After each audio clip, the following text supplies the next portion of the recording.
Qu'est-ce que le CA? Le CA, en fait, c'est l'organe souverain ici qui prend toutes les décisions au niveau de l'ULB et qui peut les révoquer. Et donc, comment se compose ce CA?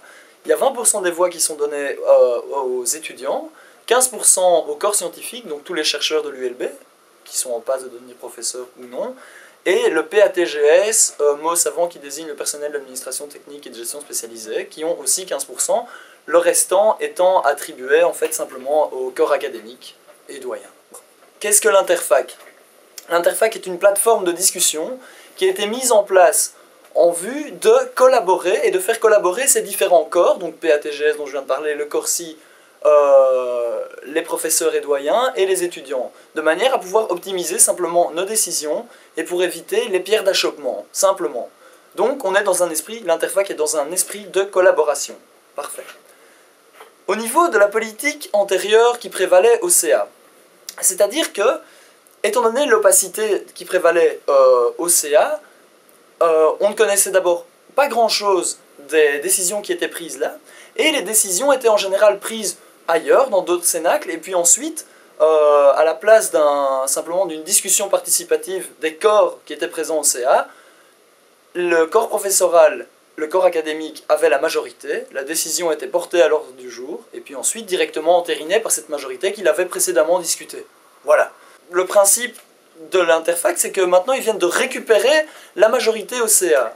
Donc, quelque part, c'est extrêmement bénéfique pour l'entièreté des corps, puisque la substance même de cette Interfac, c'est justement la discussion avec tous les corps.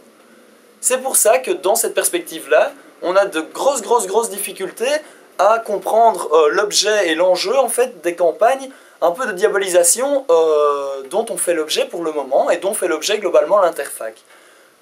Néanmoins, c'est vrai que n'étant pas encore parfaitement effective, cette Interfac a des ratés, forcément, mais j'estime qu'une université doit être gérée de cette manière-là, collaborativement. Simplement que les gens, s'ils font face à des problèmes dans leur coin, dans leur petit coin, comme le corps scientifique, d'ailleurs pas mal de gens du corps scientifique me disaient « nous sommes des gens pas politisés », et on réagit parce que Vink est tombé, mais c'est tout. Ils réagissent qu'au moment où tout a déjà été entériné, tout a déjà été fait, et que c'est déjà lamentable. Mais ce qu'on attend, en fait, via justement cette Interfac, cette plateforme de discussion et de collaboration, c'est que les gens qui font face à des problématiques viennent les porter dans des cénacles publics, comme les assemblées générales du BEA, mais néanmoins qui ne viennent pas simplement avec des slogans et des griefs, on n'en veut pas.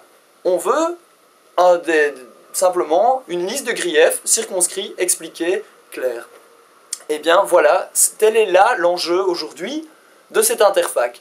Alors, si vous n'en voulez pas, aucun problème, mais partant de ce principe-là, vous ne pourrez jamais nous jeter la pierre, partant du principe que nous, on est dans une optique collaborative.